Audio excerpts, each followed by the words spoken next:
Amigas e amigos, eu disse que o golpe virou um esgoto a céu aberto. E nós tivemos agora com esse vazamento dessa delação, é uma pré-delação, alguma coisa assim. Eu sei que é um vazamento deste executivo da Odebrecht, que a mídia está fazendo um escarcéu com tudo isso.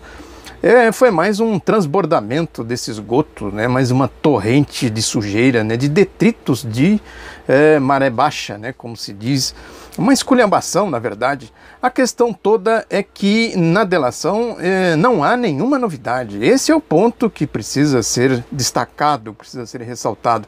Ele fala do quê? Fala de Caixa 2. Ora, Caixa 2, todo mundo sabe que existe, todas as delações foram feitas nesse sentido, quer dizer, não tem novidade nenhuma. Não justifica esse escarcéu que a mídia está fazendo, que a direita está fazendo. Isso certamente tem coisas aí por trás. Tem aí o processo da crise desse grupo do Michel Temer. Eu venho falando disso aqui, não é de agora. Desde antes deles assumirem o comando, o comando do golpe, né? É um grupo que não tem muito, a direita, os golpistas, não tem muita confiança nele para pilotar o processo do golpe. Esta que é a realidade. Estão sempre aí aguardando para ver se a coisa vai, se engrena, se ganha impulso, porque eles têm sempre aí uma carta na manga, vamos dizer assim. A Operação Lava Jato serve para isso, eu já falei isso, né? As denúncias, a delação, né, que eles estão aí denunciando, falando, vai Caixa 2.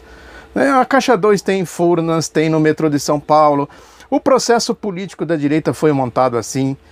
A gente sabe como funciona o capitalismo brasileiro, todo mundo sabe, estou dizendo, quem acompanha aí a vida social do país, não é só a vida política não, nesse mundo da corrupção, a indústria da maracutaia, né, quem acompanha isso sabe minimamente como isso funciona, sabe que essa delação não tem novidade nenhuma. É assim que funciona o capitalismo brasileiro, as eleições deles funcionam assim. A questão não passa por aí, porque Caixa 2 pega todo mundo.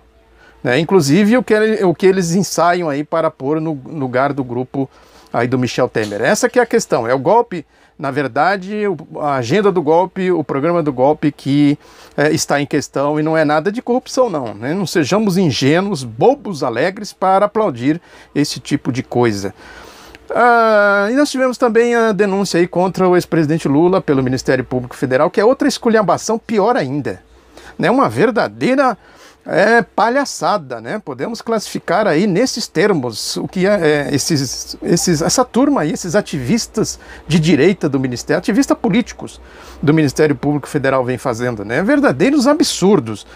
Como disse aí a denúncia aliás, a defesa do Lula, né, sobre a denúncia de uma nota que eles soltaram, que a mídia tratou, como sempre eles fazem, né? Desidratam a nota e coloca lá o outro lado, né? Agora virou moda, todo mundo agora tem o outro lado, põe lá uns pontinhos totalmente fora de contexto, né? Tira a contundência da nota. A nota diz que a denúncia baseia-se em procedimentos que tramitavam de forma oculta e sem acesso à defesa. Olha aí, né? Os promotores que fizeram a denúncia não permitiram que a defesa tivesse acesso. Como é que o acusado vai se defender se ele não sabe do que ele está sendo acusado? Isso é um absurdo. Verdadeiro absurdo. Aí diz a nota: impedir nesse momento o enfrentamento dos fundamentos utilizados pelos procuradores da República que subscrevem o documento tem sido a prática deles. Ou seja, isso que eu disse, como o acusado vai se defender se ele não sabe do que ele está sendo acusado. É importante dizer que a acusação não apresenta nada, absolutamente nada, tudo é oculto, tudo na suposição, está aí na mídia, só pegar e ver a denúncia que os promotores fizeram. Um verdadeiro absurdo, não tem nenhuma consistência na acusação. Aí diz que a nota da defesa do Lula levanta questões relevantes, né? Diz que esse tipo de acusação, falando aí dos caças, né, que o Lula teria influenciado na compra dos caças e tal, diz que fazer esse tipo de acusação é colocar em xeque as Forças Armadas brasileiras e todas as autoridades que acolherem o parecer emitido por seus membros. Quer dizer, as Forças Armadas que deram parecer para fazer a compra né, para fazer aí, enfim, o que eles acusam Lula de ter influenciado e tal. Então todas as Forças Armadas que emitiram os pareceres, né, eles também tem que ser acusados e denunciados, por óbvio, né, por uma dedução simples, elementar. E diz também que ao afirmar que Lula interferiu na aprovação de medidas provisórias e leis, significa que o Ministério Público está atacando todo o Parlamento brasileiro e demais autoridades que participaram desses atos. Quer dizer, todo mundo é otário. Só os espertalhões do Ministério Público Federal é que são os sabichões, são os deuses e tudo. Sabe? Que tipo de classificação que merece esse tipo de gente? Quer dizer, eles são os bonzões, né? Os reis da cocada preta. Os outros são tudo idiotas, né? Tudo ladrão, né? Na verdade, está querendo dizer que o Lula é ladrão. Aí diz ainda, nota que perseguir Lula e prejudicar sua atuação política é um fenômeno que é tratado internacionalmente como lawfare, né? Que é o objetivo, diz eles aqui, que é perseguir o Lula, né? Essa tese aí do lawfare, né?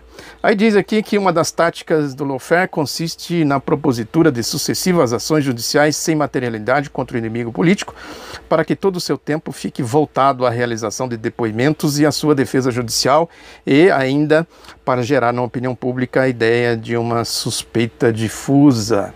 Essa aqui é a síntese de tudo, né? Exatamente isso aqui. Aí diz ainda, nota, terminando, que até o momento já foram ouvidas mais de 20 testemunhas arroladas pelo Ministério Público Federal em relação a outras ações, né, que o Lula responde a 3 ações, a outras ações propostas contra Lula, e todas elas negaram a acusação. Ou seja, eles acusam, arrolam as testemunhas e as testemunhas produzem provas contra eles. São medíocres, né? Uma coisa ridícula. Bom, enfim, é isso. Porque tem uma outra informação aí também que a mídia ignorou, que foi uma palestra que o Sérgio Moro deu na Alemanha. Isso foi na sexta-feira, dia 9/12, numa cidade que chama... Na cidade não, é uma universidade, né, que chama Heidelberg. Acho que é uma universidade, alguma coisa assim. Mas enfim, a questão é que ele foi aplaudido e foi vaiado lá na Alemanha. O registro aqui é da agência Deutsche Welle. No Brasil eu não achei nenhuma menção a esse fato. Mas aí diz aqui a notícia da Deutsche, que a agência perguntou, né, ao Moro sobre o fato dele ser criticado por ter aparecido rindo ao lado do senador Aécio Neves, do PSDB de Minas Gerais, durante a premiação Brasileiros do Ano de 2016, aquela história lá da revista Isto É, da Editora 13, naquele gueto de sujeira, né, de corrupção que é a Editora 13, Isto É, né, esse gueto das pernas aí da mídia suja, corrupta, golpista, né. E o Sérgio Moro respondeu, segundo a Deutsche, que foi um evento público e o senador não está sob investigação da Justiça Federal de Curitiba. Aí dizendo ele ainda, o Moro, foi uma foto infeliz, mas não há nenhum caso envolvendo ele.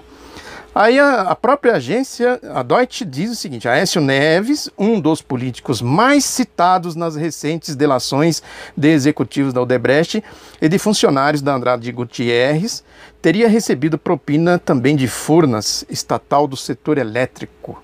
Ou seja... é a agência que está dizendo, né, desmentindo o Moro. Aí diz ainda que Moro destacou que as investigações estão focadas na Petrobras e por isso é natural que políticos da oposição não apareçam. Agora, por que está focado na Petrobras é um grande ponto de interrogação, né? Quer dizer, o que justifica isso, né? Por que está focado na Petrobras? Ele já disse na entrevista ao Estado de São Paulo, uma entrevista recente, que foi por acaso. Eles estavam aí, um delegado estava investigando não sei o quê, de repente tropeçou no carro importado do Paulo Roberto Costa e a partir daí eles desencadearam todo o processo da Petrobras. Ou seja, é muita picaretagem, né? Cá para nós. Aí diz aqui o Sérgio Moro, está entre aspas aqui, segundo a Deutsche, se o crime é provado, haverá consequências. O PTB, o Solidariedade, PP e PT aparecem nas investigações, então não posso ver onde está a parcialidade na condução das investigações. Como não pode ver? A própria Deutsche está dizendo aqui que o Aécio foi citado aí várias vezes, não só o Aécio, FHC, José Serra, né, e tantos outros. Aliás, um detalhe importante que eu esqueci de falar aqui na denúncia contra o Lula, que se refere à Operação Zelotes, que a Globo foi citada também lá, né? Quer dizer, por que os diligentes ativistas da direita, políticos do Ministério Público Federal também não citam a Rede Globo? Ponto de interrogação. Mas prosseguindo aqui ainda na história da Deutsche, na palestra, nessa história do Sérgio Moro, na Alemanha, e disse aqui que ele, o Moro, evitou comentar a notícia que Odebrecht teria pago Caixa 2 ao governador de São Paulo, Geraldo Alckmin, nas campanhas eleitorais de 2010 e 2014. Aspas, casos envolvendo políticos são encaminhados ao Supremo, argumentou o Sérgio Moro. Mais uma saída aqui estranha do juiz. O juiz disse discordar totalmente das críticas de que o processo legal não tem sido cumprido na Lava Jato. Aspas de novo, dele, do Moro. A operação não é uma bruxa caçadora. Né? Justificou ao dizer que não joga com a política.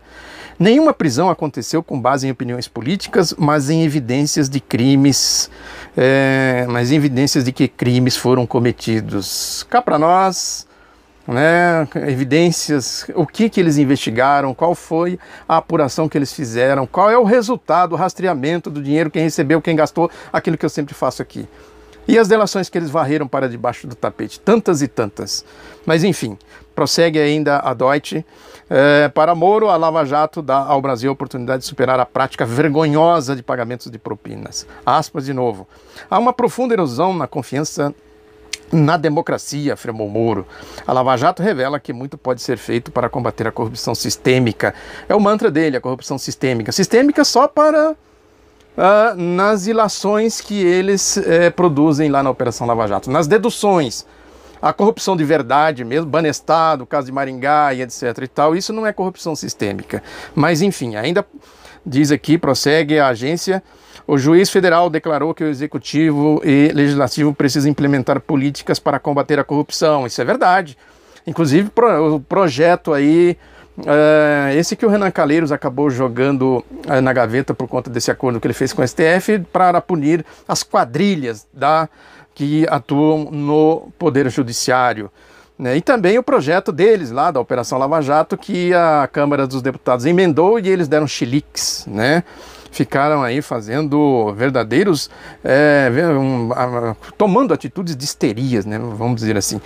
Aí diz ainda o Moro, ao setor privado cabe implementar meios de controle interno para acabar com a regra do jogo do setor público, guiado pelo pagamento de propinas. Quer dizer, ele associa aí com o setor público como se a corrupção fosse uma coisa automática, privada com o público.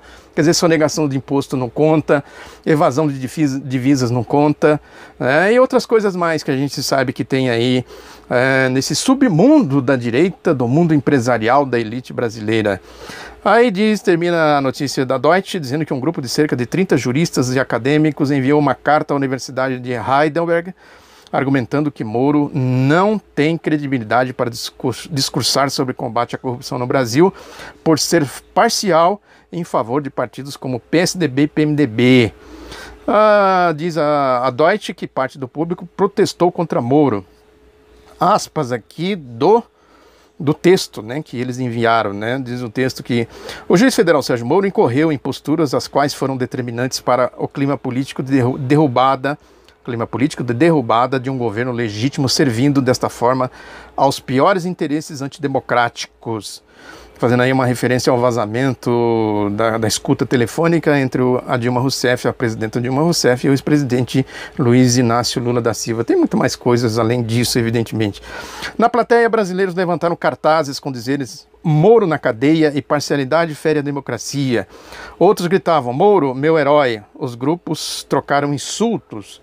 Tem os puxa-sacos, né? E tem também aí quem vê a coisa com base nos fatos, na realidade, né? Essa tem sido aí a tônica.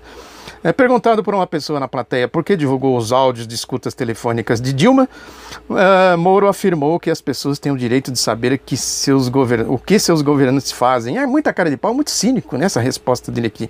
Aspas. para ele: é estranho que numa democracia as pessoas reclamem de uma revelação como essa. Desde o início das investigações decidimos que não iríamos esconder nenhuma informação do público, declarou, ao ressaltar que a atitude não foi uma exceção à regra. Ou seja, confessando aqui que ele atua em conluio com a Rede Globo, que o áudio foi vazado primeiro para a Rede Globo, com a mídia de uma maneira geral, nessa vergonha, essa promiscuidade dessa relação dele com a mídia, né, com o PSDB. Né, tem a história do bar que eu já falei aqui também lá em Curitiba, ele no boteco, a turma lá cantando, batucando, falando aquelas groselhas, aqueles absurdos produzidos pela Força Tarefa da Operação Lava Jato. Aí diz a Deutsche, Moro não quis comentar a crise entre o Legislativo e o Supremo Tribunal Federal, instalada nessa semana após o presidente do Senado, Renan Calheiros, se negar a afastar do cargo depois de determinação do ministro Marco Aurélio Mello. Vai comentar o quê? Sabe? A atuação política dele, do Sérgio Moro, a politicagem do Sérgio Moro tem uma delimitação muito clara. É um time, como eles dizem, né? Cada um faz o seu papel no time. A politicagem, esse jogo sujo, essa sujeira toda que eles produzem aí, certamente está muito bem delimitado, é um jogo muito bem delimitado, com regras delimitadas para que cada um possa atuar aí dentro dessas regras. Tem também um artigo muito interessante do Paulo Nogueira Batista Júnior, no jornal O Globo hoje. O Paulo Nogueira Batista Júnior é um economista, ex-diretor executivo do FMI e atual vice-presidente do novo Banco de Desenvolvimento do BRICS. Aí ele diz, a certa altura: não sei se os brasileiros se dão conta, mas vários dos nossos problemas estão ocorrendo simultaneamente em diferentes partes do mundo. Aí, mais adiante, a crise não é só nossa. É mais difícil sair do pântano uma vez que os problemas econômicos e políticos de outros países rebatem sobre o Brasil, dificultando a superação da nossa crise. E em outra passagem ele disse: um traço da crise atual é a polarização da sociedade em vários países ou regiões, Estados Unidos, Reino Unido, Europa continental, Turquia, Brasil, Venezuela, por exemplo. Nem falo das guerras civis e da desordem no Oriente Médio, Síria, Líbia, Iraque e Iêmen. Aí diz ele ainda: nos países desenvolvidos, a polarização representa uma reação à chamada globalização neoliberal, ou seja, a rejeição do projeto socioeconômico das elites internacionalizadas. No Brasil, o caso é diferente. O que tivemos e temos ainda é a rebelião das elites e da maior parte da classe média contra determinado projeto político e social que prevaleceu no Brasil de 2003 até 2014. Muito interessante essa síntese que ele faz aqui. Lá eles estão se levantando contra a globalização. Aqui essa direita fascista, ordinária, corrupta, violenta, estúpida está se levantando contra este ciclo que ele chama aqui de projeto político e social que prevaleceu no Brasil de 2003 até 2004. Esse é o Brasil, as suas complexidades, a sua luta de classes, a sua realidade, né, que eu falei aqui da complexidade social do Brasil que se reflete no mundo político, sendo que o mundo político da direita é isso aí, é Sérgio Moro com as suas sujeiras, com as suas mentiraiadas, nesta força-tarefa da Operação Lava Jato com esses delegados e esses promotores, que é a coisa mais ridícula que já surgiu no cenário político do Brasil, aí podemos dizer, desde a Revolução de 1930, são ridículos, medíocres, né? Uma coisa realmente abjeta, né? Causa asco o comportamento desse tipo de gente, como esses aqui que a Deutsche Welle levantou aqui nessas perguntas muito pertinentes que foram feitas aqui para o Sérgio Moro, né? Esta é a realidade, esse é o jogo que está sendo jogado, né? É contra isso que os democratas, os cidadãos civilizados do século XX, que defendem realmente os interesses do povo, precisa enfrentar. Muito obrigado pela atenção, um abraço, espalhe o outro lado da notícia e até a próxima.